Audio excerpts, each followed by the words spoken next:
Hello and welcome back to another episode of DF Direct Weekly, our brand new weekly show that we're testing out right here on Digital Foundry, where we cover news, we talk about what we've been working on, take questions, and all kinds of other stuff. A more casual podcast-like format that's also available in video. And I mentioned podcast because we are going to be revamping our Patreon soon, which will include direct audio links to the show so you can listen to it like a proper podcast if you want, early access to it, and some other goodies that we're working on. So things are moving in the right direction. But today, I am joined by three other gentlemen, two that have not been on this show yet because this is only the second episode. So let's start once again with the man himself, Richard Ledbetter. Hello, how you doing there, John? I'm doing wonderful. So this is episode 2. It's going all right. Let's do it. Yeah. Next up, we have the brand new to Digital Foundry, Audie Surly. Hey, how's it going? I think I have to do a debunk video on you though, John, because I was on last week's episode. Oh, that's a good point. You made that guest appearance in there. That's right. But now you're going to be here for the whole show, so we're going to torture you with all this news and technology stuff, and we're going to have you contribute to this. So I'll make sure to edit in like Steamboat Willie just in the corner as you guys talk about graphics cards and all the other fun stuff. Exactly. Though I don't think there's too much graphics card discussion today. But no, there won't be. Last but not least, though, we have the venerable Thomas Morgan. Hi from Brighton. How's it going? It's going wonderful, Tom. Glad you could be here today. This is going to be fun. We got 4 of us ready to go. And of course, we're starting with the news section. So, gentlemen, we have several things to discuss this week. And I think sort of topping the list that we should probably go over a little bit. Not that there's a ton to it. The Bethesda announcement. So yesterday, last night, depending on where you are, Microsoft held sort of a show, a stream, where they celebrated the Bethesda acquisition. It was completed this week.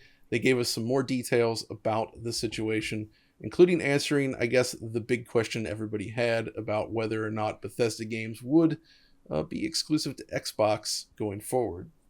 Yeah, it's an interesting one, isn't it, John? Because it was the big question, which was fundamentally, I think Microsoft has spent $7-8 billion to acquire ZeniMax in its entirety, basically, all of those studios. But the big question was, are we going to still have, the likes of id Software, Machine Games, Bethesda Game Studios, those titles, will they be appearing on PlayStation systems?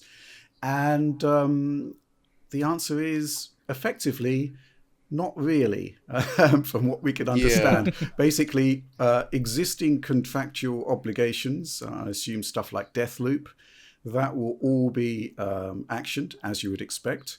But going forward, we should expect, and this was quite specific phrasing, I thought, that Bethesda games would only appear on systems that host Game Pass, which in the here and now says Xbox and PC. But also, you kind of suspect that Microsoft are trying to leave the door open for other platform holders to get in on the action. Yeah, I've kind of thought that too. It feels to me like, especially something like the Switch, for instance, they have a history of putting out some titles that were previously on Xbox, PC exclusively, on the Switch as well. I guess we don't know what, the business dealings back there with Nintendo, but I can imagine that Microsoft would love to get Game Pass on Switch, and honestly on PlayStation as well, but I'm fairly certain that's not going to happen. Yeah, I think it's basically a question of the competition. I mean, Microsoft has a direct competitor in PlayStation with PlayStation Now, and I'd even say PlayStation Plus with the free games that they've been giving away recently. It's seemingly everybody's upping their value proposition, but there's definitely a competition there. Whereas Nintendo, arguably, there isn't a Game Pass competitor there. But on the flip side, if you have Game Pass on Switch, that's a ton of gaming hours that wouldn't be spent on games that would be bought for Switch. So whether it's actually going to happen on Switch, I don't know. But it's, I think in the here and now, at least, PC and Xbox, that's where it's at. I think a big part of the Switch angle on this would be whether a lot of the titles would be even feasible, running on that hardware. I mean, it'd be a limited library kind of at best support some of the future stuff that they've got kind of lined up, especially. But yeah, it's definitely an interesting way to sort of shepherd users away from PlayStation and keep it on the Xbox platform or PC. Yeah, and I guess beyond the exclusive question, they also sort of brought in some of their studios yesterday to kind of showcase, they showcased id Software, Machine Games, and I was really happy to see Tango Gameworks pop up there, and then even Phil had a comment about how this is like them putting another step back into Japanese development, which is an area where they've traditionally been somewhat weak. I found that to be the most interesting part, honestly, of the whole conference for me, was just seeing them actually, or at least Phil, confirm that they are still interested in Japan, because with Xbox, this has always been an issue throughout their entire console history, basically. And I'm not really sure about Tango Gameworks in terms of they don't really make video games that are angled towards Japanese sensibilities so much, though. So I'm not really sure how much that will help, considering. I think it's more about not just targeting Japan as an audience and more like games developed in Japan that are also for Western audiences, because, there's a huge Western audience for Japanese style games. Oh, absolutely. I mean, you and I are living examples of this. But still, though, Xbox in general does need representation in Japan, both for international and Japanese audiences. So I would be interested to see kind of like how they angle Tango moving forward. I thought maybe that Mikami wasn't going to stay at Tango, so I'm surprised to see that like they kind of outright confirmed that he is staying. So there was some rumors that he was actually about to leave, so I guess not. I mean, I theoretically, Microsoft could drive a dump truck of full of Pretty money right up to his door and be like, Shinji-san, would you please just stay with us a little while? At least until we have Goof Troop 2. Exactly, stay until with then. us. No, I'm joking. But, so yeah, I mean, that's kind of the Bethesda thing. Did you guys catch anything else from that of interest? Well, I think the big question here is strategically, what's in it for Microsoft? I mean, if we look at the first-party output from Microsoft, it hasn't quite had the same volume or the same level of consistent quality as what we've seen from PlayStation. I think that's pretty clear. I think my question to you guys is pretty simple. Do you think this will boost Xbox as a brand? Do you think it will make PlayStation users think about buying an Xbox or subscribing to Game Pass or moving on to PC? What's in it for Microsoft here from your perspective? I mean, I think it's a potentially big deal for them because, as you say, that's an area where they were weak. And I think this kind of comes from, so the Xbox 360 generation. That was the point where they were putting out a decent number of first-party games, but as the Don Matrick years arrived and, you had the focus on Kinect, and there was this, it seemed like they were diverging themselves of like internal studios and projects for a while, and just focusing on getting third-party support. And they were the market leader with Xbox 360, so it kind of worked. But obviously with Xbox One, those things changed, and there weren't nearly as many exclusive internally developed projects coming from Microsoft suddenly. But obviously we know now that they've been out there purchasing studios, making all these acquisitions, but that stuff takes time, right? So they make these acquisitions, but you have to wait for those fruits. And that's precisely why I don't think we've seen a massive boost in any recent years for that, which means they're kind of saving it for this new console generation. So between Bethesda and all the other acquisitions they've made, I think that they're really trying to go hard on this. And to me, it feels like the point where this changed was this focus on Game Pass, where it kind of opens the doors to this stuff. Yeah, it seemed like a lot of their focus was on that incredible back catalog and then putting that on Game Pass, and it is an amazing get for them in those terms. So I think that really helps Microsoft moving forward to just keep pushing Game Pass as the next big thing for them. But I'm not a huge fan of acquisitions and mergers in general in the game industry. Over time, that hasn't really worked out in everyone's favor. It's true. But we'll see how this goes. Microsoft generally does let people keep their freedom, though, I would say, when it comes to game development, from at least my own experience as a game developer working with Microsoft. They've been pretty open So there is hope here that this actually does work out for them. I guess, Bethesda was up for sale. They wanted to sell. So Yes. Microsoft is probably one of the better companies that could have acquired them versus say like Tencent, which I'm not sure would have been a great thing. That no offense to Tencent at all, but I don't know if that would have been a good fit. And honestly, I'm not sure if Sony would have been the perfect fit for Bethesda either. I don't think they were looking for that. Yeah, I think a lot of their history is kind of planted on Microsoft and then Xbox, especially that first Xbox had a lot of success with Bethesda. So it kind of, I think the people who played Xbox have a good relationship to that brand. Yeah, and then also quickly, Phil sort of kind of hinted at the future of id Tech, and there was sort of this discussion point around id Tech engine, id Tech 7 and whatever, being used in potentially other games and something that they could use to strengthen games in development for Xbox. I'd be curious to see what they could do with that, because it's a very strong technology foundation.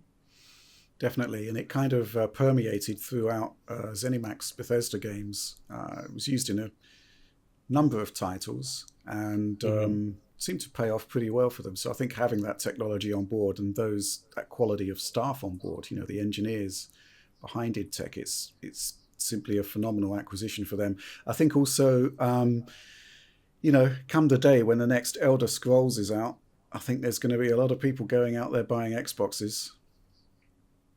There's that. There's also Starfield, of course. Yeah. Starfield. The next game from the people that brought you Skyrim and Fallout 3 through 4, 4. That's a big kind of selling point. So there is that. There's a lot of good stuff there that I think can really kind of help them. Plus, having the support of Microsoft on the back end, it could be potentially what they need to get those games up to speed for launch, because traditionally, specifically from Bethesda game studios, the launches have not been the smoothest, and there have been technical issues with many of their games.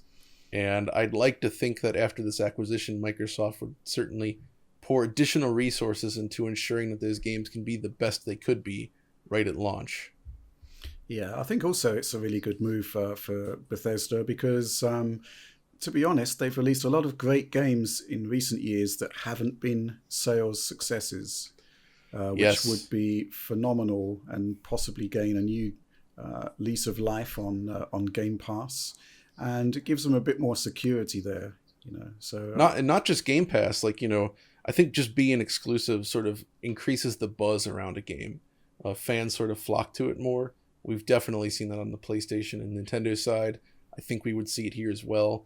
And yeah, games like Prey from 2017 was one of my favorite games of the generation by far. It's so good, but it was kind of largely ignored by a lot of people. And I feel like positioning something like that as a console exclusive, again, PC as well, of course, could help it, I'd say. So plus the Game Pass thing, and yeah, so there is some potential there, and I'm just very curious to see where it all goes. I did want to quickly just mention, last week we talked about the Switch stuff, and I think there was a lot of discussion around our discussion, and I feel like we don't need to get into too much detail here today, but I feel like the discussion we were kind of having was around the potential for a Switch refresh, like a theoretical Switch XL versus say a Switch Pro or enhanced Switch. And I really think that these can be two different products, in fact. Again, all of this is just spitballing, but I really foresee something where Nintendo could release, say, a refresh model sometime in 2020, and then maybe next year they follow that up, maybe following whatever new design branding they have, with a more powerful Switch that targets 4K with technologies like DLSS that we've been hearing about in the rumors, stuff like that. So I really think there's room for both. And traditionally, so first of all, there's Nintendo's own handheld history where they've often done revisions and then major updates, where it's okay, here's a version of this that just has a new screen or some kind of updated thing, but then here's a whole new version of that same product. And we've also seen new 3DS. there's that, but also like look at the GPA SP, the AGS 101. You know, they put in the brighter screen, brand new screen. It was much better, but it wasn't like a huge new thing. But also Microsoft and Sony kind of dabbled in this as well. Like you look at Xbox One S, right? That came out before the Xbox One X. That added 4K upscaling and added HDR, slight performance boost. I could kind of see a Switch XL falling into that sort of category, perhaps. What do you guys think? I think, the reason why I still think that it's a refresh model is, first of all, the stuff that's been reverse engineered from the firmware says that there's a new Switch model in development. It's literally embedded within the firmware, new display controller. I believe it also has a new dock. How that actually affects 4K output, I don't know, but there's nothing in there that indicates next-gen features such as DLSS. But on the flip side, obviously, Nintendo is always going to be working on the next generation of console hardware. And if they stick with NVIDIA, then yes, we'll get all of this loveliness that everybody wants. You would expect to see a sort of Tegra version of an RTX chip, which would have DLSS. So, I think we might be talking about two different things here. But the other thing, of course, is that, Switch is still going great guns. And I don't think it actually needs a profound revision at the moment. Maybe once current generation development starts to wind down, that will actually increase the likelihood of a new Switch because, third-party ports and whatnot will become very, very difficult. But even then, Nintendo doesn't have a history of sticking with current trends.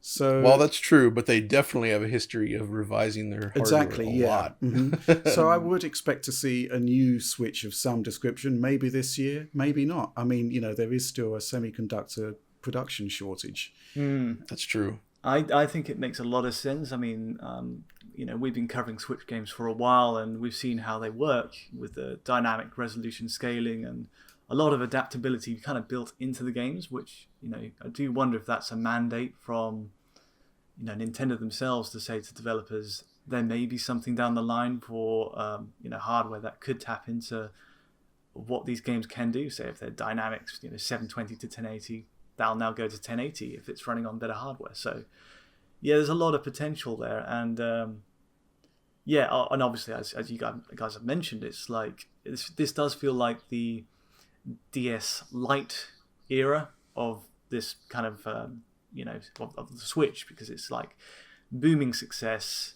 Everyone's buying it, and there may be kind of a revision, kind of the XL version, but, then we'll see a DSi type thing maybe a year or two later. That's my prediction anyway.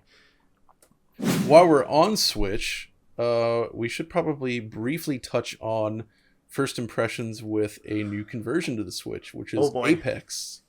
So this is I guess it's a Source Engine based game from Respawn Entertainment. It's probably the best Battle Royale game out on the market. I'm sure people will disagree with that, but I don't play these too often, but this is the one that I've actually played the most and had the most fun with. So it does have that sort of Respawn feel to it. It's very fast, responsive, and fun. At least on its original platforms, because on Switch, my first impressions are that it's perhaps not quite as optimized as I would have liked, and I guess I say that knowing that I'm sure it's very optimized as far as it could go easily enough for with the work they've done, but it's definitely not running that well. No, I had about an hour or two with it last night, and no comparisons yet, but we'll get to that, I think, with a later video. We'll give it a go, because they've got crossplay in this, which means we can do that trick we do with spectator view on both like a PlayStation and a Switch, which is always fun. Oh, yeah. But, like you, I just thought, well, I'm in two minds about it. Like, we've seen so many Switch games where we get to the end of an analysis and say, well, it doesn't look amazing, and it's certainly compromised, and it's lost a bit of its identity in the process of being ported to Switch. But at the same time, they're wrangling with that Tegra X1 processor, and it can't have been easy to get here in the first place. I'm sure of that. It's a, I guess for me it's the question of when is it a bridge too far? Because this is a competitive game, right? I actually think it looks fine on the Switch. It's just that the initial impressions on performance is that it's somewhat wobbly. It is, which isn't really great for a competitive multiplayer game like this that's that fast. And thankfully, so it has crossplay, and that seems to be on by default, but you can turn it off, which I'm pretty sure is exactly what you're going to want to do. Yeah. Well, except for our tests, because trying to play this on the Switch at that frame rate, not going to be great. It's I think it'll save a lot of blushes. I mean, it's a weird setup to start. Like, they have the gyro controls on automatically. Oh yeah, which immediately turn that off. Well, a lot of people love that though, Tom. So I suppose, yeah. But it's the performance side. I mean, it hits you right away when you're doing when you're the jump master and you're going down, and it's like 20 to 30 or so. I know. Even the training area with not that much going on there. Yeah. It starts to dip right away, doesn't it? Yeah, that's right. And I agree with what you say about image quality. It is actually, serviceable. I think for a game like this, they're kind of working to keep the logic of the game running behind the scenes. That huge field of view to stay competitive with the other platforms. Otherwise, if you can't see as far as another platform, you're at an inherent disadvantage. Exactly. But they can only go so far with the number of pixels that small machine can push. And I did a little quick test on this, and it seems a lot of them come down to like 720p in native res. Even when pushed, it seems like 720p is a very common number on that game. But that's still quite low compared to the other machines. So yeah, I guess the other thing that's interesting is you look at this. This has been a crazy year in terms of long-term engines finally arriving on Switch in some capacity. Like, obviously this game was developed sort of like their own version of the Source engine at its base, but then EA also has brought Frostbite over to the Switch this year. They're doing that. There is the RE engine from Capcom, after years of not being on Switch, they tried that, like, what was it? It was the streaming version of RE7, which, whatever, not that great, but interesting. But it's finally here as well. So I feel like the Switch is finally, like, all this development that had been done to get these engines on the Switch is finally coming to fruition, which is kind of neat to see. I guess the next topic actually revolves around kind of the opposite of playing Apex on Switch. It's around high frame rates, specifically 120 hertz. Now, this is something that is near and dear to my heart these days. I really love these super high frame rates. It's been possible on the PC for a while, but consoles are finally making this a reality. We saw a number of games actually supporting 120 hertz output on these new machines. My favorite of which has to be Dirt 5, I think, which just feels awesome. Although Ori as well. That's amazing at 120 hertz. But there's two games out this week that are getting updated to support 120 hertz. Samurai Shodown and Overwatch. And I haven't had, so let's start with Overwatch, actually, because I think this is the bigger title, and it's kind of big news that this is getting in 120 hertz support. So have any of you guys actually tried this yet? Yeah, I have. I gave it of an afternoon, had about an hour or two with it's the Series S and X versions. There's no PS5 120 hertz support as wait, so is this backwards compatibility, what should I say, plus, so to speak? Or is this a native app? I didn't check this. It's difficult to say on Xbox, isn't it? Because it's just flagged under Smart Delivery, whereas on PlayStation 5 you have specific apps labelled as PlayStation 4 and PlayStation 5. And if it's labelled as PlayStation 5, it's a PlayStation 5 app, whereas on Xbox, everything is under the Smart Delivery umbrella.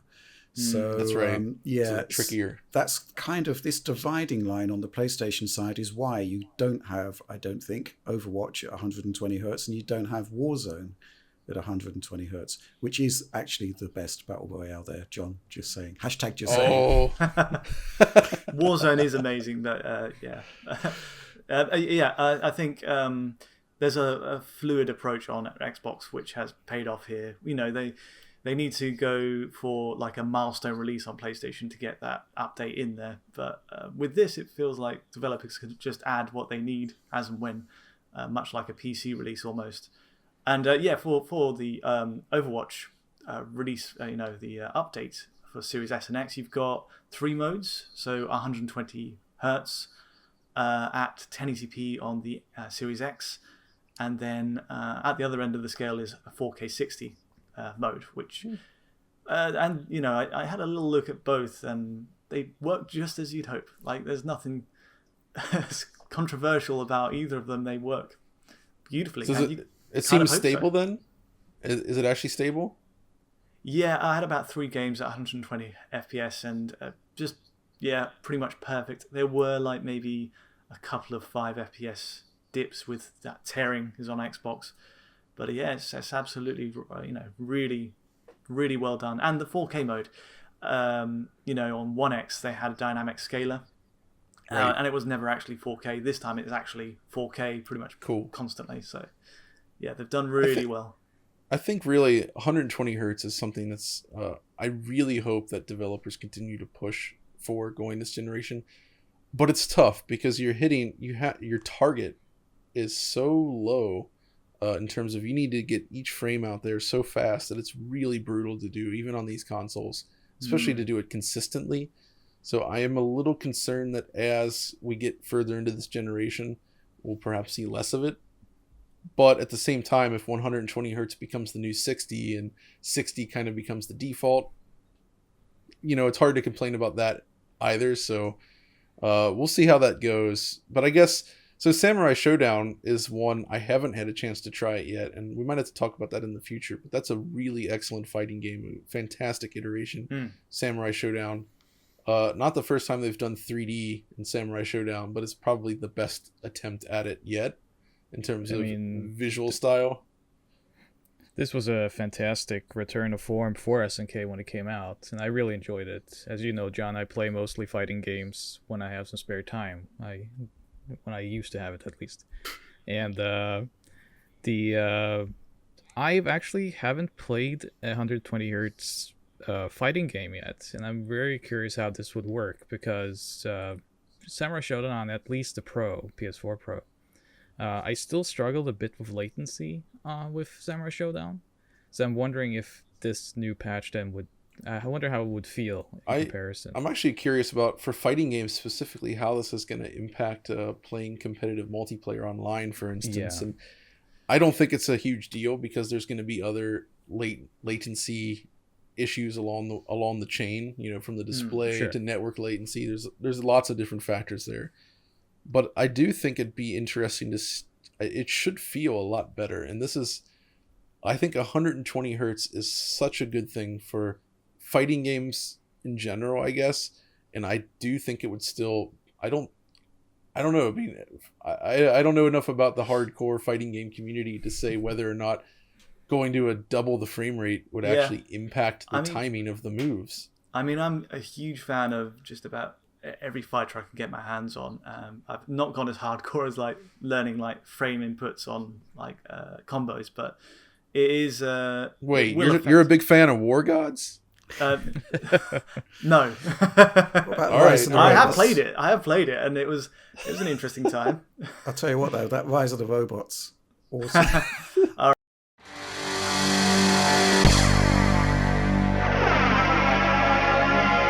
right. Not everyone, but I mean, it's interesting to see that fighting games have their origins essentially in the arcades, where 60 hertz was the standard, and so this, if it really takes flight, and I don't imagine it will with a majority of fighting games. I mean, Guilty Gear Strive, it is like a 60 FPS game, and that's kind of where the ceiling is, I think, in terms of what that's going for.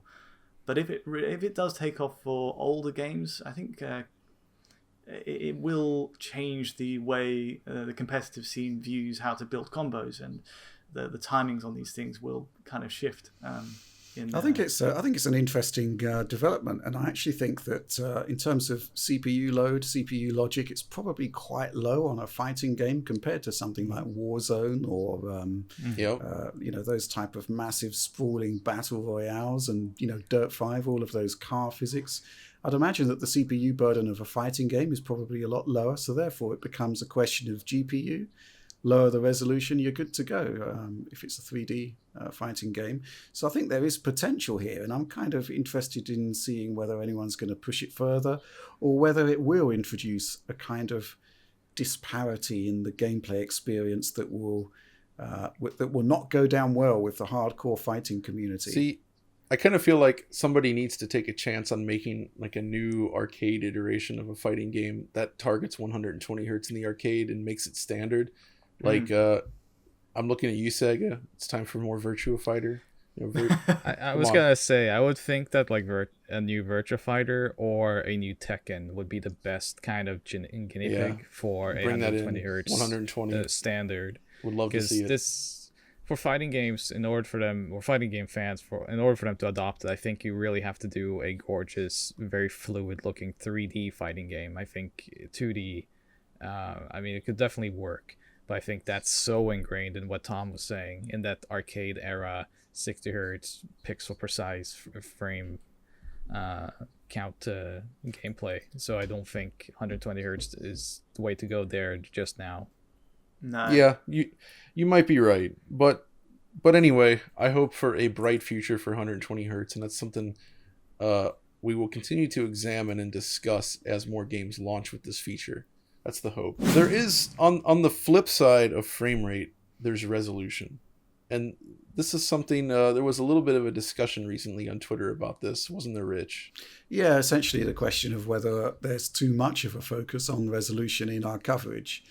And I actually think it's a really, I actually take that criticism on board, because if we think about the way resolution actually presents on screen these days in the era of temporal accumulation, there isn't a linear, I don't think there ever was, but certainly not these days, there's not a linear relationship between resolution and image quality.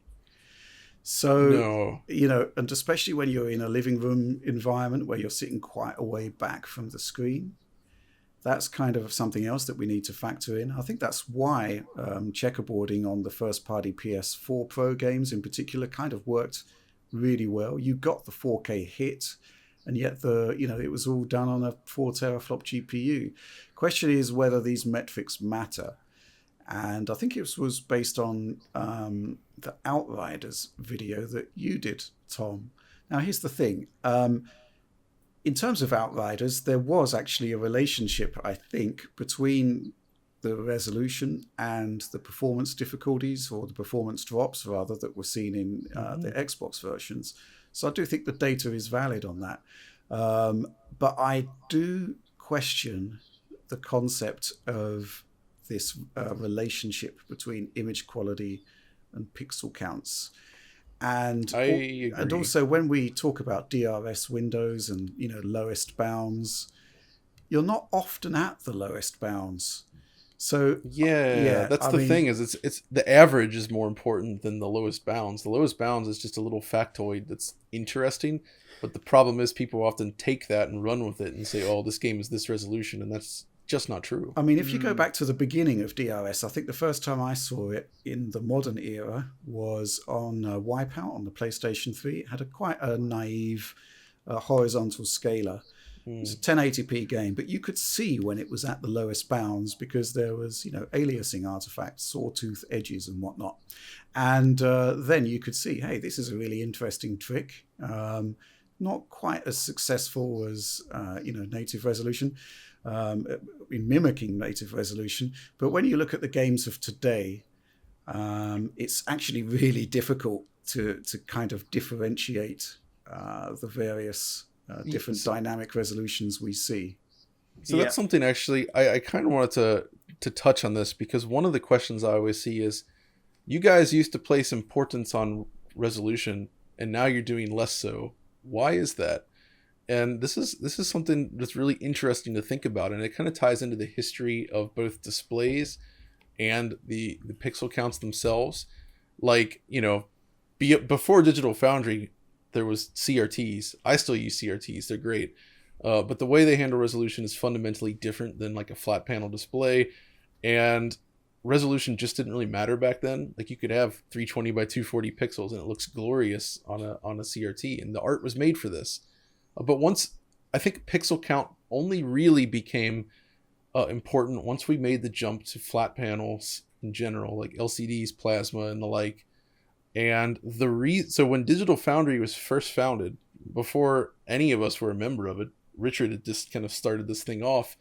Pixel counts mattered a lot, and I'll tell you, it's because of two things. First of all, when you're it's the pixel, the number of pixels in general was much lower, right? So you're dealing with like 720p usually at the most. So the difference between like 720p and like 600p was pretty significant. Like, it's fewer pixels than, say, like 4K versus 1800p, but in terms of the perceptual difference, it's massive. This ties into two other things then, the anti-aliasing itself. Besides MSAA, which was generally too expensive, anti-aliasing was really in its infancy back then. It didn't handle like temporal aspects of the rendering. You get a lot of shimmering and noise on that as well. So it just wasn't up to the task of dealing with low pixel counts, which is part of the reasons why Switch games tend to be okay with also low pixel counts, because they're using these modern techniques. And then on top of that, you have the screens themselves, which if you have like a lower resolution flat panel display and the output of the game doesn't match the pixel grid on the display, it becomes noticeable. So it's especially bad when you have fewer overall pixels. And you can go all the way back to like a handheld. Like, you try to play like an emulated game on like an original DS and it doesn't match the resolution. It looks horrendous. And that's the problem here. It's like you have a 768p screen, which, by the way, there were almost no actual 720p displays back then. So everything was always scaled. And then when you add in, so you're scaling from 720 to 768p, but then the game is under 720p. You have all this upscale blur, these nasty upscaled pixels that are just blurred to heck. The anti-aliasing can't keep up, and it just looks bad. So that's why during the PlayStation 3 and 360 era, it mattered a ton. Then we get to Xbox One and PS4. And for the first time, we were actually getting games that could match the pixel resolution of most flat panels. Most people were starting to use 1080p at that point. So having a game get the native resolution of that was actually pretty important. When you dropped under that resolution, it was noticeable. But it was, I'd say, less of a problem than it was during the prior era. Anti-aliasing was starting to improve, though it was slow at first. And I don't think that a 900p game necessarily looks bad, but a 1080p game definitely, you can see the difference still. Sure. But once we get to 4K, from a normal viewing distance in the living room, and then you add in all these new anti-aliasing techniques, it becomes so much more difficult to actually perceive pixel differences, to the point where, honestly, from my viewing position, something like 1800p versus native 4K, I can't actually see the difference during normal gameplay from my seating position. To the fact that, when we were playing PS3 games, I could see this difference just playing the game and it was distracting.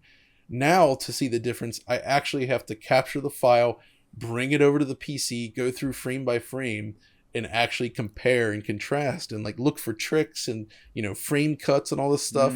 I mean, if you put your face up to the 4K screen, you can actually see that, okay, maybe it doesn't completely align to the pixel grid, but from the way you would normally play, it's very hard to see. And it's just, that's why it's changed. It's because the technology has changed. Yeah. So we have changed with the technology, and now pixel counts just aren't as important anymore.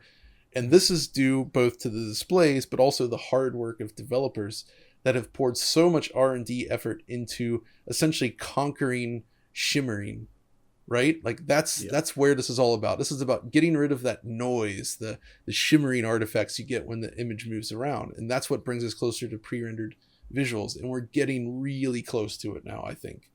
Yeah, we covered a game recently, Mortal Shell, not Yeah. multi-coil. That is a classic case. Like we were discussing then that it's a 1800p targeting game on a Series X, and the Series S version runs significantly lower in terms of what it's doing. It's got a dynamic res scaler and it's reconstructing to 1800p. But when you put them side by side, even I was completely flummoxed by just how similar they both looked. I mean, one's running at 1350p and the other's at native 1800p. Couldn't really make heads or tails of it. And, definitely when we're talking dynamic res measurements at DF, I agree that there's it's a bit of a tricky one to kind of put forward and show as a the absolute range, because obviously you can show the upper bounds easy enough. Just look at the sky and get your pixel test there, and you can have a very, very good shot at getting your lower bounds. Just find a stressful scene and there it is usually. But especially with alpha effects on screen, loaded up with particles and combat, and it does tend to drop it. Yeah, but the average, that's a real estimate. That's the magic word, Tom. This is why I've been trying to focus more on average resolution when discussing this stuff, because whenever we present like the lowest pixel counts, again, people often take that away and they run with it, and it's used in ways that are questionable sometimes, and I really don't think that that's the most important takeaway here. And I really want to find ways to discuss image quality in a new way, because I do think it's different than it was in the past, and it's not just about resolution, it's about the overall image quality that you get. And that's something I think we're still kind of exploring, ways to talk about it in a way where somebody can like get an idea of how version A compares to version B, but holistically instead of just pixel count. Yeah, I think that's really interesting, because it's all comes down to clarity, i.e., when you do have a higher resolution, you have there is extra detail, but it presents as extra clarity almost, almost like focus in a way. And then there's temporal stability. This is the big deal. Previously in the Xbox One, PS4 era, 900p without TAA, there'd be quite a lot of sparkly artifacts from one frame to the next. But temporal accumulation has kind of solved that now.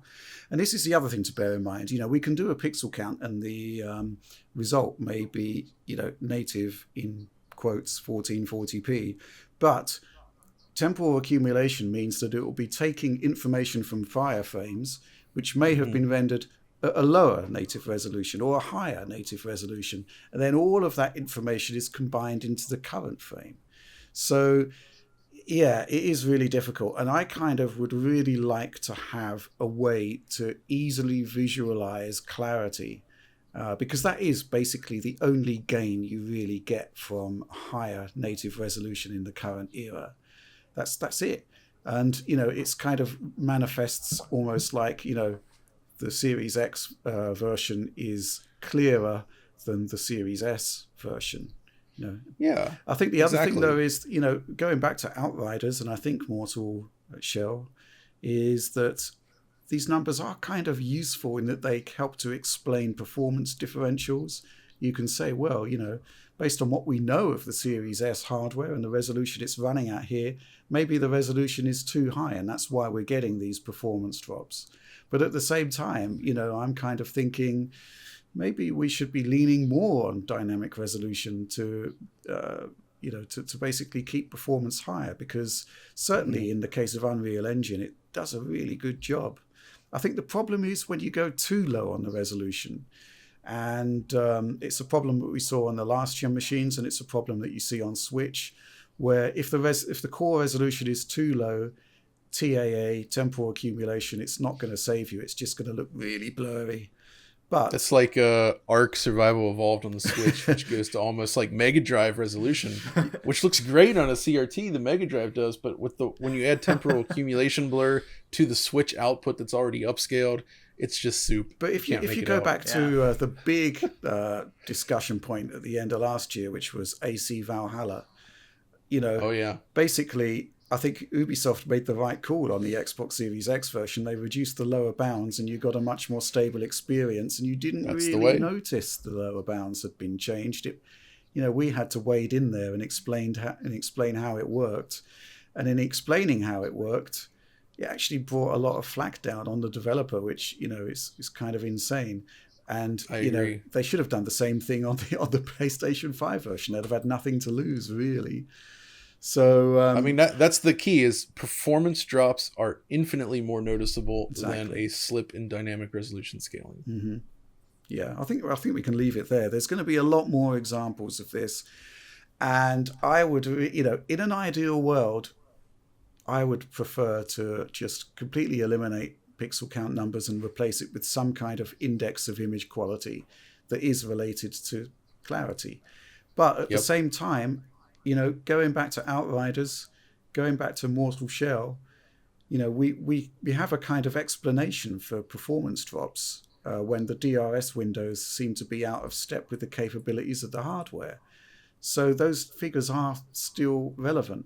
Yeah, so we'll still be doing those figures for that reason, because But, there is a purpose to it. Something else that we've got to get out there is how long these measurements take and how annoying it is, and how and It can be. basically, I mean, I want the viewers out there, the listeners out there, to realize that this stuff takes a really long time to hammer down. It's not 100% accurate. It can't be, because you can't measure every single scene. It's a kind of best guess, and it delays the content. It takes time to do this stuff. You literally go through frame by frame by frame and look at it, and that's why sometimes different people have different findings, because if you just happen to find one frame that's a little bit lower, because this stuff is scaling all over the place, and you just go through it with a comb basically and find your examples and count them out, and it takes time. It's a better part of an afternoon to hash this stuff out. And at the end of it, you have a number that may not even be related to, in any kind of way, to the actual quality of the presentation you're getting. Precisely. So that kind of wraps up the main news section, but we have to throw in this is going to become, I guess, hopefully a normal thing, but I want to throw in the retro corner, as I call it, where we discuss some announcements that are applicable to retro gaming fans, as well as discuss some of maybe our new gadgets or things that we've been messing with. So, case in point, the first thing I wanted to mention actually is Teenage Mutant Ninja Turtles Shredder's Revenge, which was announced this week from Tribute Games and .emu. This looks phenomenal, I think. This looks like a dream come true. I've actually been aware of this game for a little bit via some sources. And, I mean, I'm very well versed in TMNT games, as you know, John. I did this huge deep dive into every game made, and I've had several meetings with Nickelodeon over the years, and all these fun things related to Turtles. And the last 10 years especially has been kind of rough for those games, from the Activision games like Out of the Shadows, and even Platinum games sort of bungled their attempt. It's their worst game, I think, for me at least. Quite surprising, because I mean, it's really, as a genre, it's really a game that just is all about unity. It's all about that unit of the brothers. So it's all about co-op, non-stop action, and of course, in this case, being based on the 1987 cartoon. Finally, it's all about these bright colors and great music as well. And this seems to bring everything back together. It's sprite based, very much based on TMNT, the arcade game. Even more so, I would say, that than Turtles in Time, but it does also include a lot of influences from Turtles in Time, including throwing that foot soldier to the screen. Yeah, which the somewhat mislabeled Mode 7 effect. It's actually a sprite. It's not a scaled sprite. But it looks incredible. You can see on the trailer that even all the turtles have individual animations for their walking animation running. It looks super detailed. Which is something that wasn't really possible back in the day, but now it can be done. So, I mean, this looks like it's everything a Turtles game finally should be, and there has been good Turtles games. I mean, Danger of the Ooze from Way Forward was actually quite decent. And It's been a while though. Raw Thrills, they beat them up in the arcades, which you can probably play at Chuck E. Cheese still to this day. If it's open. If it's open in your town, go check. But that was okay too. It's a little bit of a shame that never came out, because that was based on the 2013 CGI cartoon, which I think is the best cartoon actually of Turtles. But yeah, this looks great. I think, Audie, this is going to warrant a proper DF Retro deep dive prior to release. I wouldn't be surprised if there is some DF Retro plans in the works for Turtles, and of course a review of this game. I'll probably jump into your video for that when that comes out.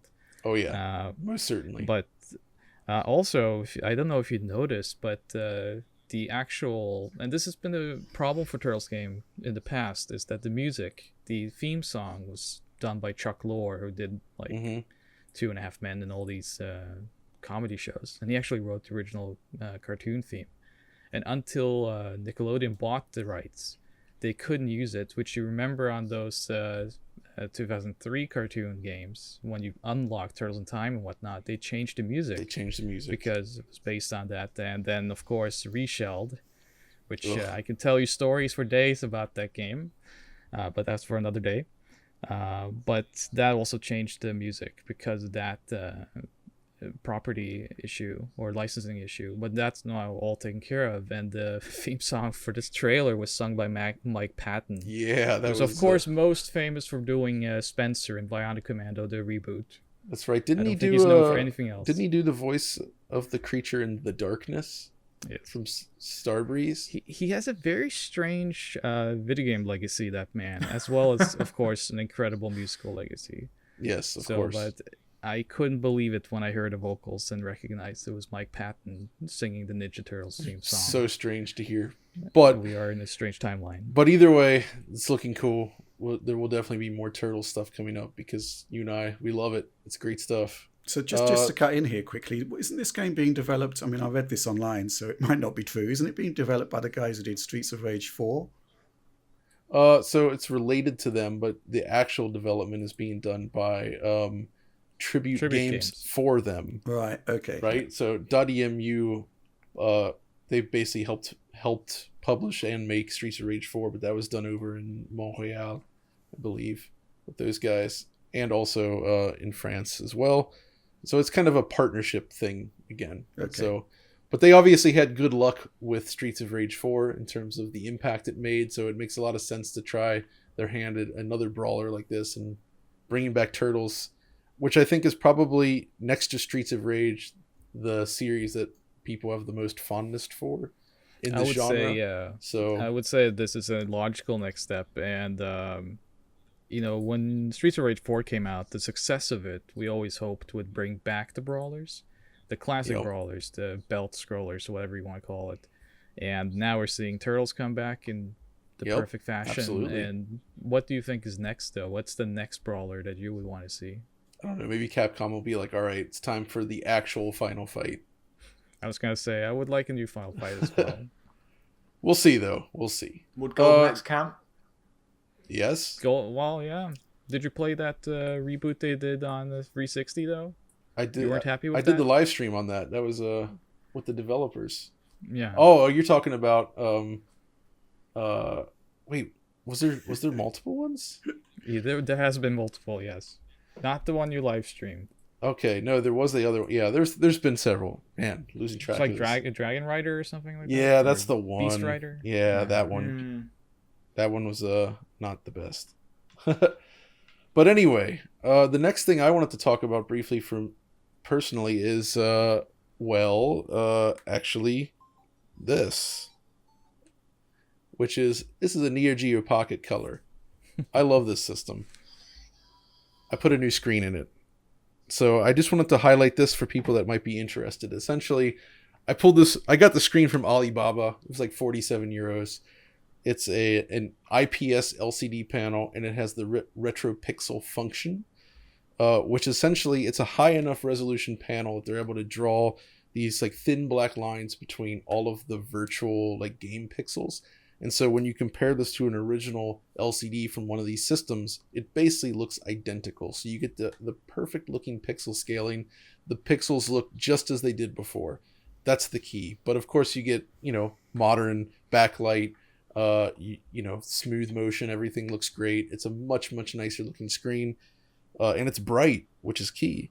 What's interesting about this mod is it has these two little wires running off with these touch sensors. You actually install it under the plastic here at the top. And because it's capacitive, you essentially control it just by tapping the case. So you tap the one to change the color scheme or turn on retro pixel mode. You tap the other to change the brightness. So it's like it's a really beautifully designed mod that slips in there. And they even include a new glass lens for the front because the screen itself is bigger than the original.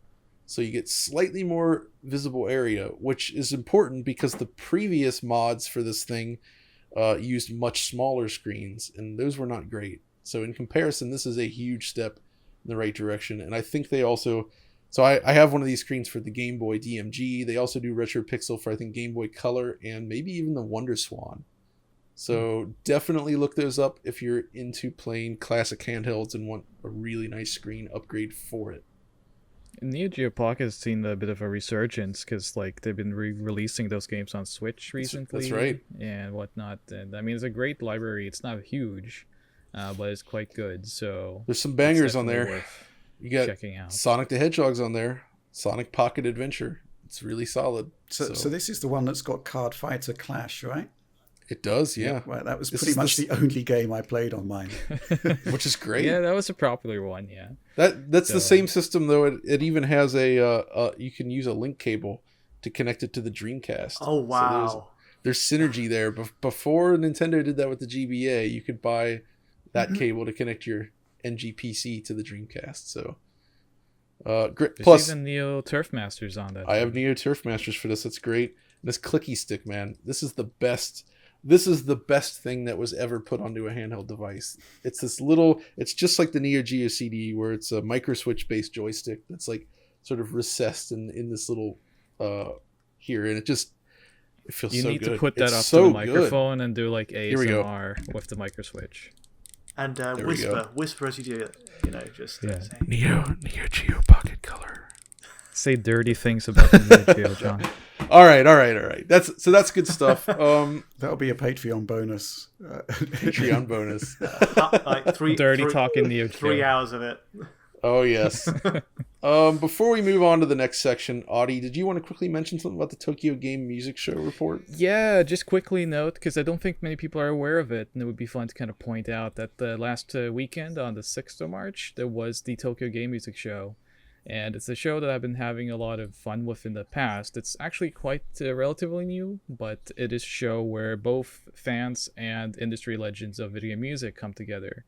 So you can find like Furukawa Motoaki, who did Gradius 2, and Police Knots and Snatcher, he's always there. Hayama Koji, who did Chooniki, is usually there. I have to, of course, point him out. The king of game music. The king of game music, the world champion of game music. That's right. And it's a really fun event because unlike, for example, something like MagFest, which is a celebration of game music in the US, which I used to go to, this is more like a kind of industry-led event where you can buy these new projects from famous composers in Japan. You can meet with them, of course, but you can also sell your own, what's primarily known as doujin music, which is kind of fan arrangements and whatnot. So you kind of have this merger of these things. And there were a couple of cool releases, so just to point them out. There was, of course, from our dear friend Yonao Keishi, who you and I did a lot of coverage on this winter because of Mad Stalker, part of your Game of the Year. He actually put together a CD called FM Vertex, which brings together all these video game composers like Hiro Kawaguchi, who did Outrun and Space Harrier and Afterburner, and of course himself, Abo Takeshi, who did Steins Gate, and Takami Ryu, all these kind of famous names in Japanese video music, and they all came together to make an original album with FM synth. So it's basically this love letter to arcade music and Mega Drive, all that kind of fun stuff.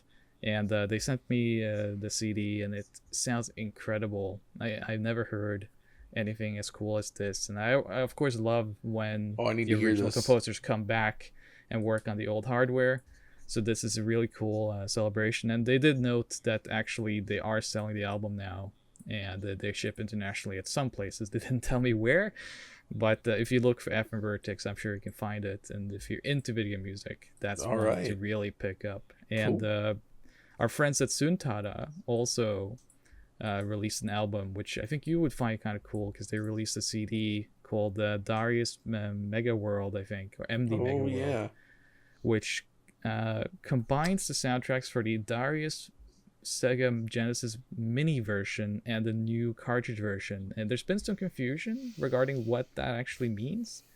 But basically, when or in the interim where they were getting the game from the mini over to a cartridge, Taito and M2 teamed up to clean up the sound driver for that conversion, which was originally a fan conversion, and they included like new FM sound effects, and they actually fixed the notation of the music. So on that CD, you get both the Mega Drive Mini version and the cartridge version soundtracks on one CD, which is kind of cool. That is super considering you can compare them. And I think that cartridge version is now out. I think It is. I have a copy. Yeah, you have it, right? Yeah. Yeah. Yeah. So if you listen closely, you'll notice that the notation of the music is vastly improved, actually. That's great. And it was pretty cool that they put out a CD based on that. All right. So That's good stuff, man. Yeah. And that brings us to the end of the retro corner. Last week we talked about what we had been working on during that week. It's been we've been working on a lot of stuff this week, but a lot of it we can't actually talk about yet. I mean, I did Crash Bandicoot 4 on PS5 and Switch. Go check out that video. I mean, the findings were fairly predictable, but turned out to be a pretty good port on both. And then I'm working on some other stuff that can't really say yet. So what about you guys? Anything you wanted to pop in before we jump over to Q&A? Not really. I think there's a lot of good stuff coming. It's been a bit of a quiet week. Missed a couple of upload slots earlier this week, or last week by the time most people will get to see this. But things are ticking along nicely, and hopefully by the time you watch this, would have seen a couple of the fruits of those labours.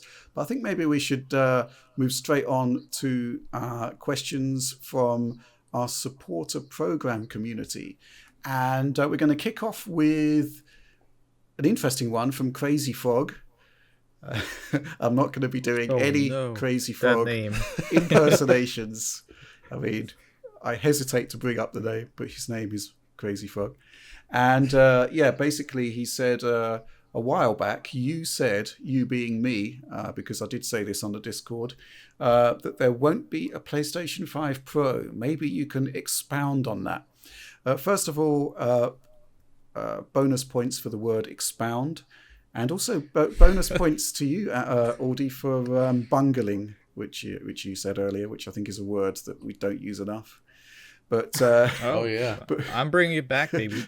to get back to the question, you said there wouldn't be a PS5 Pro, and why is that?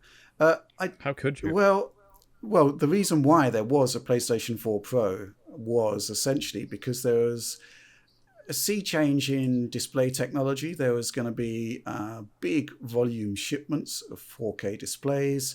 HDR was becoming a thing. There was a reason to have a mid-generation refresh, and it was a good reason.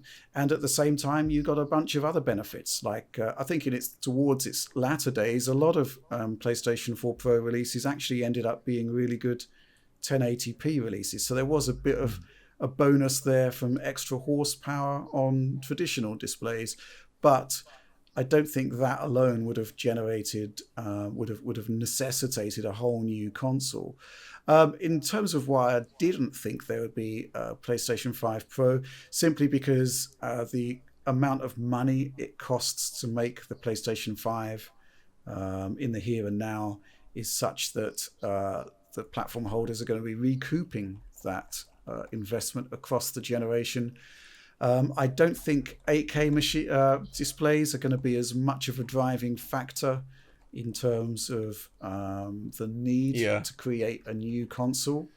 And though Rich, you say that, and you're probably right. But the thing about that I've been thinking about is the rise of machine learning image quality enhancements like DLSS. Yes. Conceivably, if AMD were to devise a solution that was similarly effective and 8K starts to become more common, which I kind of hope it doesn't right now because I don't think it's that necessary, but let's say it is, I could see a case being made where they say, okay, well, we're going to target 8K and we're going to use machine learning to get there. And I think you could have like something that would look pretty respectable. Yeah, I mean, that was going to be my next point, which is, there is possibly a way forward. I mean, well, you and I, John, we were both at Microsoft when Andrew Goosen, the chief architect of Xbox, basically told us that we're getting the Pro console and the mass market console at the beginning of the generation rather than staggering them. And the reason he gave was that the cost per transistor in terms of making a microprocessor is staying the same. So you can't actually introduce new logic without making an expensive console even more expensive. But at the same time, DLSS has been a bit of a game changer, and you won't need to double or triple the size of your GPU to accommodate an 8K screen. So that is a potential way forward, to have an extension of the current machine learning facilities that were within the next generation Xbox, and use that to, move up to 8K resolution. That's very much a potential thing, because I would say that the machine learning features of the next generation machines are kind of underdeveloped compared to RTX on the PC side, and that's why we've got DLSS there, and that's why we've got this sort of catch-up happening on the AMD side. So maybe that is a way forward. Maybe there would be a way to increase performance or to increase resolution by leaning more into machine learning, which wouldn't have a huge impact on die area. So that is a potential way forward.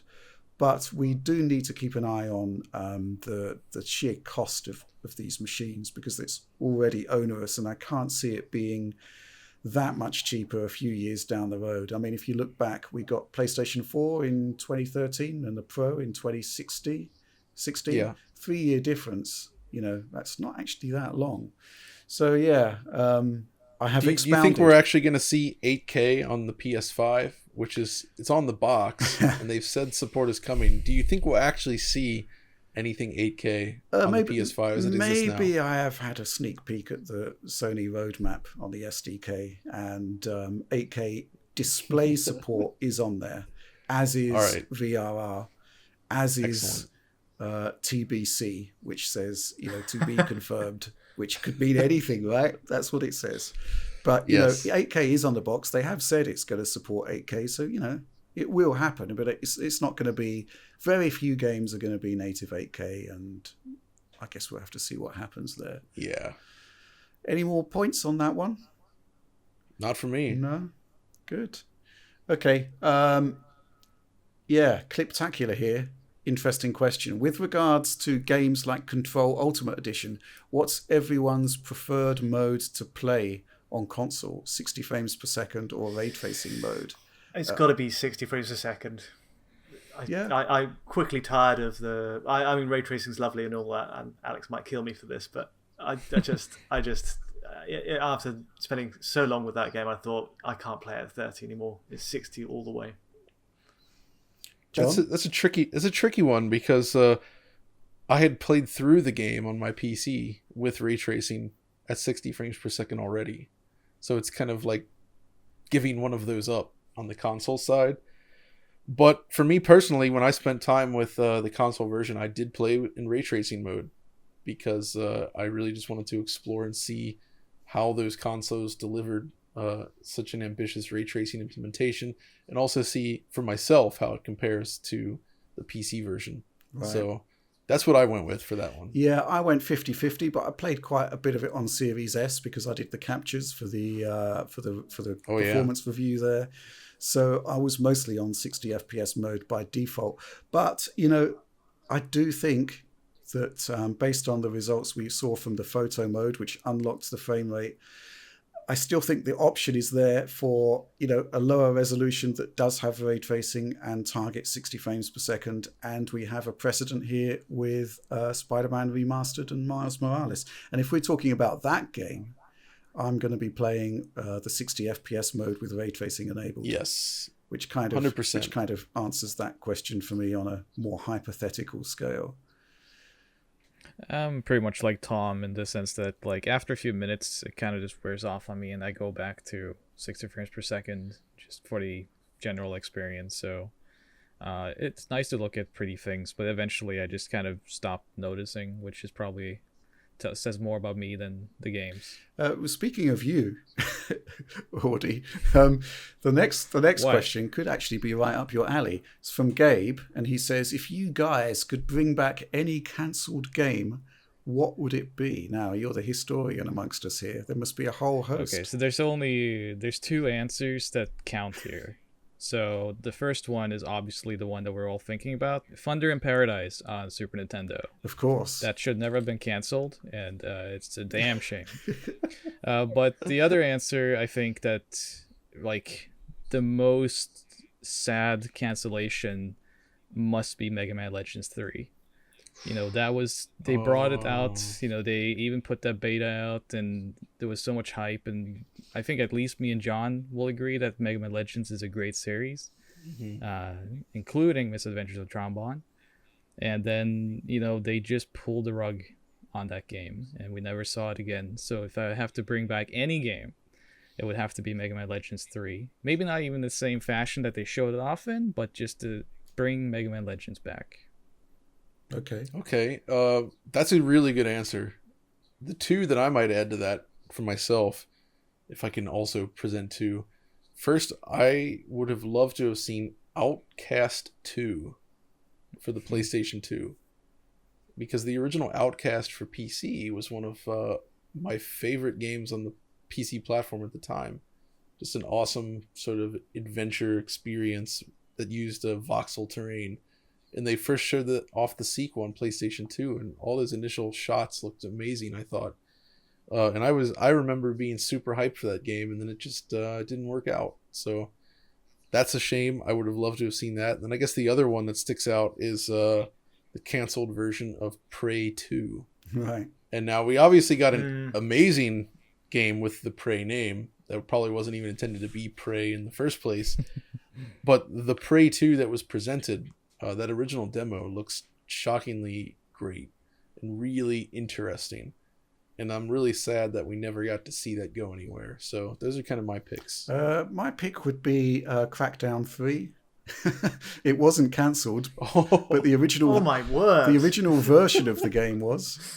And right. There is still some footage, courtesy of IGN, that looked pretty good. And I'm sure there are many good reasons as to why it was cancelled. But the stuff that we saw there was looking just totally spectacular and totally unlike the final game. What I will say is the final game, the campaign section, I thought, wasn't all it could have been, but I still think Sumo did a pretty good job there. But yeah, I like it. Yeah, it was never, this was going to be the game that vindicated the cloud, and it just didn't happen. So I think that's a shame because it just looks tremendous. Absolutely. No games really come to the top of my head, but one that does stick out, well, shocked me at the time, was the cancellation of, was it Scalebound?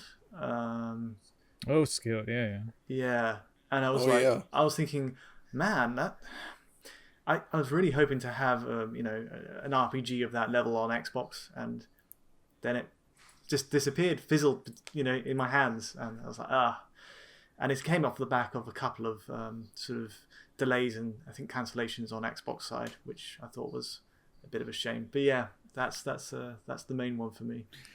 I got very lucky with that game because at the time I was working in Germany for a certain company that was handling a lot of the audio for that specific game. So I got to see quite a bit of it. I was never instilled with a lot of confidence in the end of what I saw, which, I don't know if I can speak too much about. I think these people are still alive and can hunt me down. But I did get to see a lot of it, and over time I kind of saw the reasons why it probably didn't come out. But you're totally right that, based on what it was supposed to be, it was something that would have been really cool to have out on the market. I got to see, I was in a demo with Kamiya himself, like a nice 30-40 minute presentation of him playing the game on a PC. And I thought it looked pretty interesting still, but you could see some areas where they might get into trouble. So I don't know. I mean, I think the concept is really cool, but clearly there was development issues, which is probably the case with all of the games we've mentioned, actually. So I remember Kami. One of the few times I met him was due to this, and I remember that one thing he said about Scalebound was that he wanted to challenge the ESRB on how many curse words he can get into the script, which I thought was quite the quite the statement to make. But it's perfectly Kami. I don't know if that's a competition you really want to win. No. One last note on canceled games. We can talk about. I could at least talk about this for hours. I love canceled games in the sense of discussing them at least. But there was speaking of Final Fight earlier, right before they did Streetwise, there was a plan to do a cell shaded Final Fight with art from Akiman, who was the original designer. That's right. And you can see that in our Final Fight video on DF Retro. We dug up some footage of that, and it looked pretty cool. It looked like a Gekido on PlayStation, if you remember that. But I thought it was a shame that never came out, because, as we mentioned earlier in the episode, Final Fight kind of should come back. It's still one of Capcom's great legacy titles. Yeah. And it just never survived any of those sequels from 2 to Streetwise. I don't think any of them holds up. So, Audie, while you're speaking, while your mouth is open and sound is emerging from it, maybe you can handle the next question for us. All right. I'm disappointed, Rich. I thought you would do a good job on this pronunciation.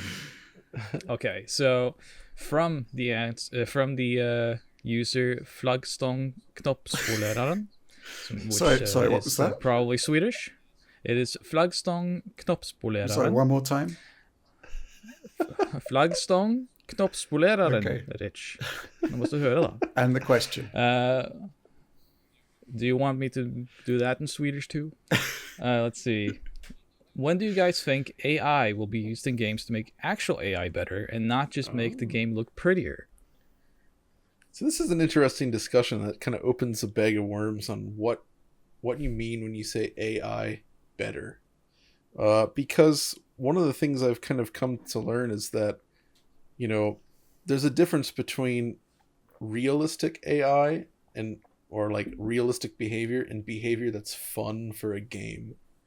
If you were to simulate the way a human works, for instance, like let's say you had infinite resources to do that, there's some interesting ideas you could do with that, but I think for a lot of game types, that would not actually be the most enjoyable thing you could do.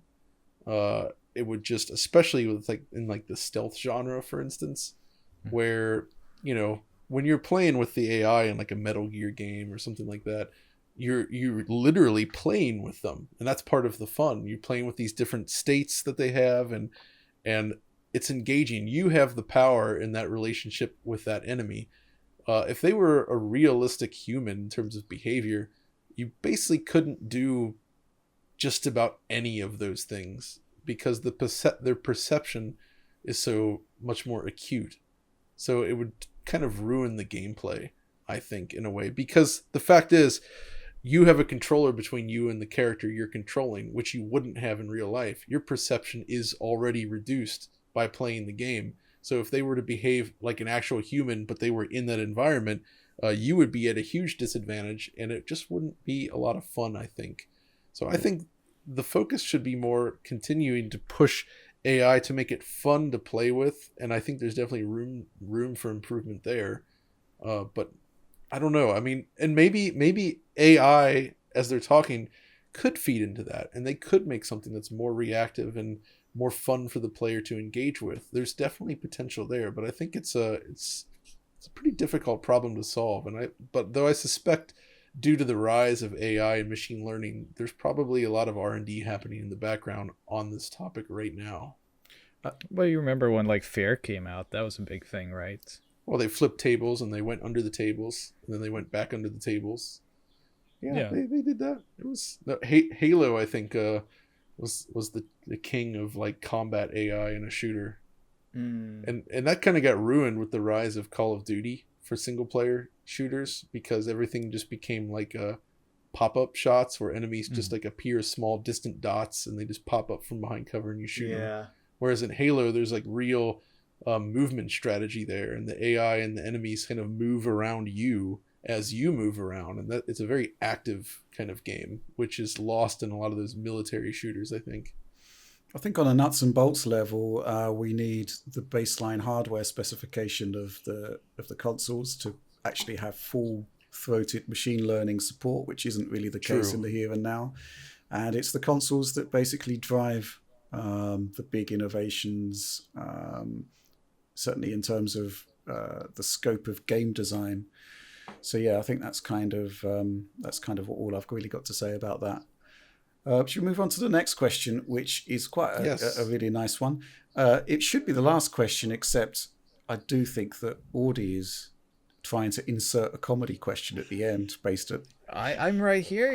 You've been looking at me the whole time. Yeah, I'm also looking at the Google... Don't you implicate me in I'm this? also looking at the Google Doc, which seems to have your input slightly added since I last looked at it. Is it signed by my? Is there signed by my name? Yes, effectively. Anyway, the question: what is the earliest game you recall playing/seeing that got you interested in video games or technology in the first place? And showing my age a bit here. Oh yeah, this comes from Mubar. We should say. Yes, showing my age a bit here. It would be probably Space Invaders for me, which goes back to the 70s. But I think the game that really sort of excited me... it was like tennis on the accelerator. It was probably Donkey Kong. Donkey Kong Arcade, which really just looked utterly brilliant at the time. That's the game for me that's sort of embedded in my memory. But playing Space Invaders on the Atari VCS and in the arcade... that was also a game changer as well. Pac-Man as well. That was huge. But I think it was basically Donkey Kong and Space Invaders for me. So what about you, John? Yeah, we'll go in descending order of age here, I guess. So I'll go next. The first one that I really remember myself probably is Atari for the Atari 2600. Sorry, Pitfall. Atari 40. Sorry. Yeah. Pitfall. What am I thinking? It's Pitfall. The first one I remember is Pitfall for the Atari 2600, which I really remember it playing on a black and white TV sometime in the mid 80s. I think something like that. Yeah, it's fuzzy, but that's the first one that comes to mind. But the first game that I guess made more of an impact on me, it has to be Super Mario Brothers for the NES. I played that at a cousin's house, I think sometime when it was still really pretty new, and I remember being kind of blown away by it, just because just the idea of the platform game, which is something I still love today. Like just seeing that for the first time, it was extremely compelling, I thought, and it made quite an impact. And of course, NES games would evolve significantly from there, but that was the one that really made an impact on me. I don't know who's the next youngest. Who's the youngest here? Next oldest. Well, Tom is like 23, so I think it should be Audie. Might be a decade off. All right. Yeah, so I kind of have two answers here because I have one game that kind of made me take note of video games, and then another game that made me realize the technology behind it. But the game that made me noticed video games and liked them was a game on Commodore 64 called Donald Duck's Playground, which was designed by Al Love, who also did Leisure Suit Larry. Very similar to Donald Duck. And that was really fun for me just because I was a huge fan of Donald Duck, still am. And then here was a game where you could not only play as him, but do all these different activities. It was very much an educational game, but it was a fun educational game. And it was pretty instrumental in me learning English, actually, that game. So I do credit that to kind of making me a video game fan person. So if we were to connect some dots here, you wouldn't be here right now joining us on Digital Foundry if not for Al Lowe. I would not. And I actually spoke to him a few years ago in regards to that Donald Duck article we discussed in the Quackshot video. And I did tell him that, and he was like, "Oh, that was part of my master plan, actually." was going to conquer Norway by having you all play Donald Duck's Playground. So that was pretty funny. He's a very nice man. I can imagine. Before you go on, Aldi, if the second game is Bubsy the Bobcat and calling the police. No, unfortunately, that was the game that made me the man I am. But in terms of really realizing game technology, Another World on the Amiga was the very first time that it was extremely impactful for me, and I've mentioned this in other videos. Like, that was the game that made me decide to become part of the video game industry, to want to design video games, make them.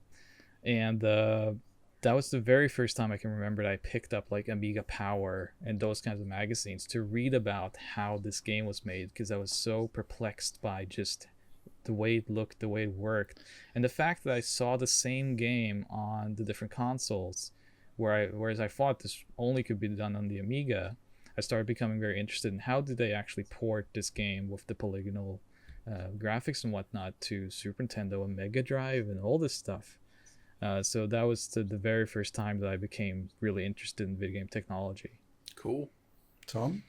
Well, I've got to go back to the Mega Drive, which was the console I had when I was like my first console, basically. And the game there really for me was...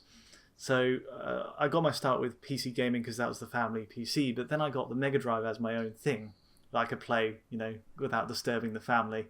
And the sort of challenge I set up for myself was, can I get a game on this console which could match what's going on PC? Is there something this Mega Drive can do that my dad can't with his Voodoo graphics card or whatever? There was loads. There's like so many great games that did unique things, like LHX, Attack Chopper, full 3D, flat shaded, polygons. There's no textures at all. So wait, Tom. If you were using the Mega Drive when the Voodoo graphics was out, so you were playing this after the Mega Drive was already kind of like no longer like the thing on the market, right? Might be, because Voodoo graphics was 1996. 7, yeah, about then. So yeah. The Saturn and the PlayStation were already out. Yeah, I overlapped a little bit. I was about That's 90. Nothing. Yeah, about 95 to 96. Okay, yeah, cool. That makes sense. And yes, I mean LHX obviously was like around at 4 frames per second, but I was thinking, wow, this is amazing. And then there's other like really fascinating projects like Sonic 3D Blast. With that, there's a really great YouTube breakdown of how this came to be. But the intro sort of cinematic, this animated cinematic, which they chopped the frames down to... It's full motion video on the Mega Drive. Yeah. It's impressive. They somehow did it and squeezed it into like kilobytes basically to make it happen. But yeah, there's so many great games on Mega Drive just like that, which got me really excited about the future. And then obviously PlayStation came out and things kind of broke loose with Mario 64 and N64, of course, which was the other big one. Cool. Now I have a question for Richard that goes into this. Actually, was there a specific game that made you do Digital Foundry? Did you play a game and realize that Digital Foundry should exist because of it, or no? No, not really. I mean, if we look at, Digital Foundry started this is probably worthy of a video or a Patreon video in its own right, but it started as a kind of production facility for digital assets for the games industry. So we did work for, Ubisoft, Microsoft, Sony, did some stuff for Nintendo, did some stuff for EGM, remember the magazine EGM? We did a whole bunch of stuff, but it was mostly about getting really good quality video assets from the consoles. And then we had this massive transition point at 2005 where the Xbox 360 came along, and suddenly all of these video capture devices that we'd been using were no longer working anymore. You couldn't get 720p from them. You couldn't get 1080p from them. So, there were no off-the-shelf solutions the way they are today. So we had to basically trawl the existing industries out there, we actually ended up coming up with a capture solution that started it from the medical imaging sector.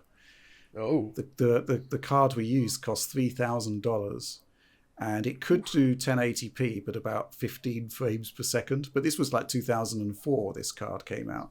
But, it was all about imaging at that point, Digital Foundry. And then the platform comparisons came when I wanted to get back into editorial.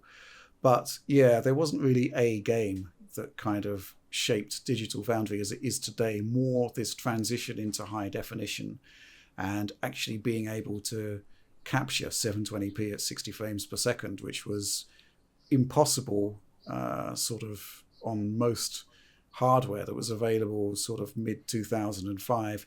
And there were devices that could do 720p, but they would actually downscale to like 960 by 720, which and then they'd use anamorphic pixels to get up to 1280, and it isn't 720p really. So yeah, this was where we went on this, I went on this fantastic voyage into figuring out how we can actually acquire 720p and 1080p imagery. And that's kind of where Digital Foundry started. And I do remember sometime, I think it was the first time video we did at 720p, it was basically we put together a trailer for Half-Life 2 from a PC graphics card outputting DVI or VGA.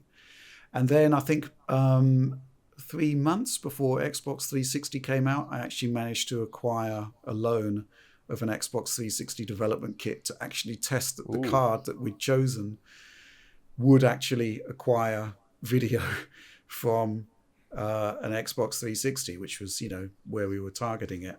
And then that would have been analog video. Yes, too, it would have been VGA. We wanted to do component, but it actually turned out that VGA, we got a better output from it.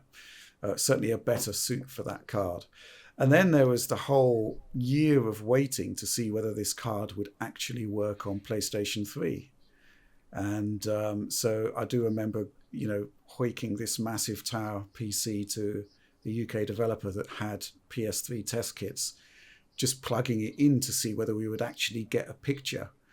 And because the card supported DVI and because the PS3 supported HDMI, then yes, we got a picture, and it was... Well, that would have been in the dev kit, because once you got the actual retail unit, then you had to worry about HDCP. Yes, which is locked on. That's right. Yeah, I mean, it would have. I tested it on a test kit, which was a PS3 form factor, and you had an option within the debug menus to turn off HDCP, but you couldn't do that on the retail units. However, by that point, HDCP had been comprehensively cracked by the time the PS3 came out. So, that wasn't really a problem. That's how we could do the platform comparisons.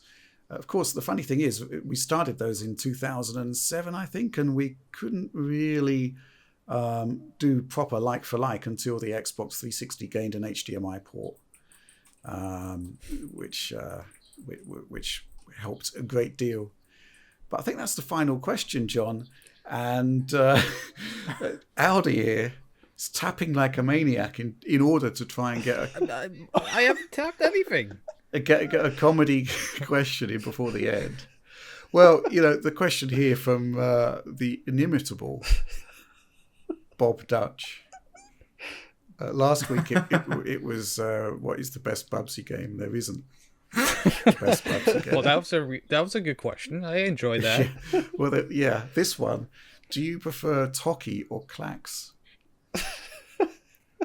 Which one do you prefer? I don't know even. Answer quickly. I could answer this quickly, really easily. It's going to be Klax because I know you hate it. I know you despise it with an absolute vengeance, and I actually think it's a fairly reasonable puzzle game. So that's my final answer. All right. I'll never be back. All right. With that important question out of the way, I think that's going to do it for this week's show. So thanks to you guys for joining me on this journey of madness. No problem. Thanks. Is that the new title for the show? It's the new title. It's the Digital Foundry Journey of Madness. So we've made it all the way to the end. But yeah, if you guys enjoyed this, definitely let us know. Be sure to check out our Patreon. We'll be accepting questions from patrons we're going to be looking at new ways to do that so that it's a little bit, easier for everybody to get those questions in, because it is fun to talk about those, I think. But yeah, so if you enjoyed this though, like, subscribe, follow us on Twitter, all that good stuff. And until next time, or next week, this is the DF crew signing off.